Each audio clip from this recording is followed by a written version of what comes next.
And welcome to the Review Tuesday. My name is Ruben, and this is my review for Steel. Samaritan. Do you remember that movie, Steel? If you've seen it, you probably have tried to block it from your mind. That one with Shaq O'Neal. Samaritan, unfortunately, while I was watching it, reminded me a lot of Steel in places. But is it better than that? Hopefully. Let's talk about it. A young boy learns that a superhero who thought to have gone missing after an epic battle 20 years ago may in fact still be around. So we have Sylvester Stallone as Joe and Javon Warner Walton as Sam Cleary, great name, and Palu Ashbeek as Cyrus. Those are the three kind of main players that are really at the forefront of this movie. Now, I would say I went into this film probably with a perception of what the film was going to be. It's a grittier adult superhero film? It's not that. It's definitely catered towards the young teens and watching as a family.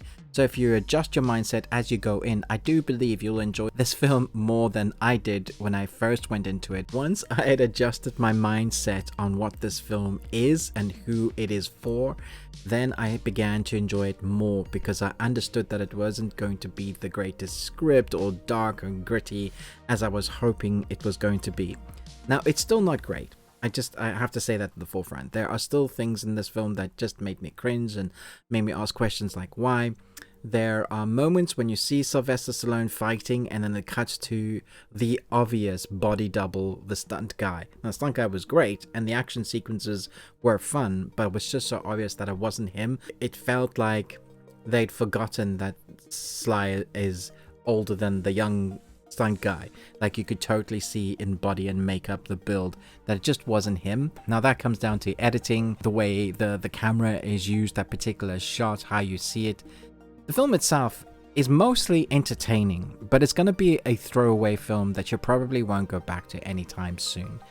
Now, I feel like I'm being really harsh with it just out in the forefront, but I'm kind of have to get my negativity out first, and then I'll go into the things that I liked about it. And continuing with the things that didn't quite work, the score was always superhero-ish and light-ish, kind of a Spider-Man happy version of Spider-Man when the score is light and happy to let you know that you're watching a superhero film. Even in some of those dark places, it kind of never really skips a beat letting you know that this is a superhero film. It's annoying in parts. Sometimes it works, sometimes it didn't quite work. When it comes to our amazing kid, with that amazing name, Javon Warner Walton, who plays Sam Cleary, he's the guy that kind of has always believed in the Samaritan.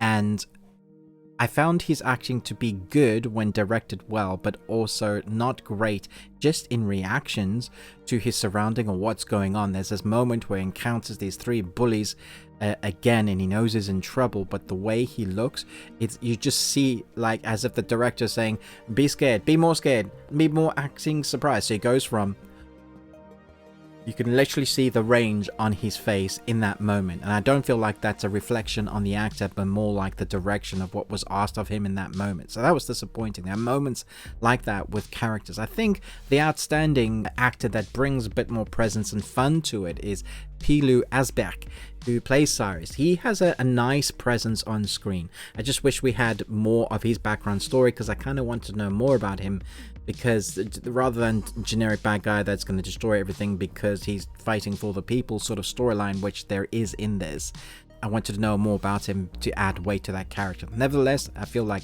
when he's acting on screen, he has that presence. You're kind of like, oh, I wonder what he's going to do. Is he going to be scary as I hope he's going to be? But that's not the case because this is a PG-13 or a 12 in the UK. So, you can understand how far they can get away with things, but it really doesn't push the boundaries of that. Sylvester Stallone, I think I would have liked more dialogue from him or just something more from him. He doesn't say a lot. He doesn't do a lot. It's mostly sounds, and within the fighting sequences, it's not, close combat. That's not what we expect from Sly. Normally big, hard movements. I mean, the guy is getting on and he's still doing these great action sequences and he's believable in this role.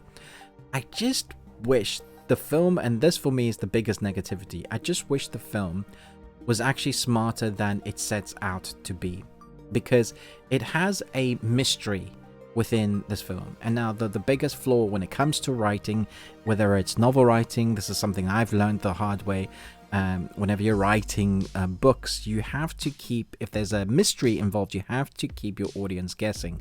If they guess the big kind of reveal, maybe not so much like in the middle or towards the end, if they guess it then because you've been revealing little bit by little bit, then that's okay. But if you guess it right at the beginning, it's kind of so obvious that you know what's going to happen at the end, then that takes away a lot of the fun. And I literally guessed it. First 5 minutes of the film, I said it's this. And I was absolutely right. And I was so disappointed I was right. I was hoping there was going to be a deeper thing. But maybe I was expecting too much for a film like this that is The Samaritan. I mean, based on the Bible storyline, The Samaritan is about this guy that is like left for dead on the side of the street, and all these people of all walks of life walk past him, and then the person that comes to the rescue of this guy looks after him and pays for his hotel bill. And not only is this person great, but it's also a person that doesn't normally help these type of people, it's the two culture clashes that they shouldn't be mixing together. And so anyway, the Samaritan is very on the nose for the name, and then the bad guy is very on the nose for the name.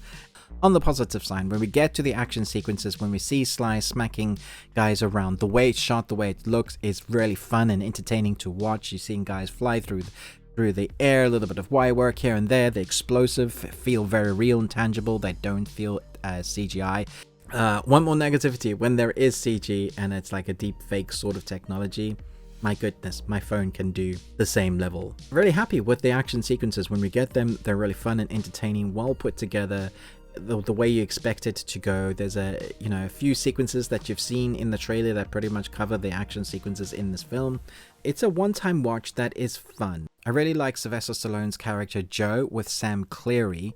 I think they have good chemistry on screen in the sort of building up to training someone that wants to be a hero. He looks up to Sylvester Stallone's character Joe as the hero, as the city needs. That kind of Batman saying. And that was well done. I could have done with more backstory, more meat. This is very surface level. I'm really struggling to find the positives here. It's a good looking film. It's shot well. Action sequences are good. Kind of ticks the boxes of what I expect. I'm going to give it 2.5 Nicolas Cages out of 5. I was a little drunk. Plus, I was horny. Because I think it is sort of down the middle. Because it's not generally my demographic, I think the younger generation will probably enjoy this more than Steel. So if I'd given Steel a 1 Nicolas Cage out of 5 for the sheer audacity of what Shaq had done back then. Camera time. What a magnetic personality. This one definitely has more of a gritty feeling, but can't push the boundaries as much as it needs to because of its age restriction or its demographic for a family unit. So therefore, it is constrained by its own necessity to be a more wider range demographic to wider audiences. I think had they allowed it to be a 15 and gone grittier, the gore, the intrigue, some bad language, something that just adds to a more realistic story rather than a kid-friendly hero trying to be grittier, then it would have found its footing or its genre. It kind of wants to be all these superhero films and grittier and do everything, never really sticks the landing. So yeah, 2.5 Nicolas Cages out of 5. Let me know your thoughts down below. Thanks so much for watching. Here are another 2 reviews, but most of all, until next time, remember, live long and Tuesday.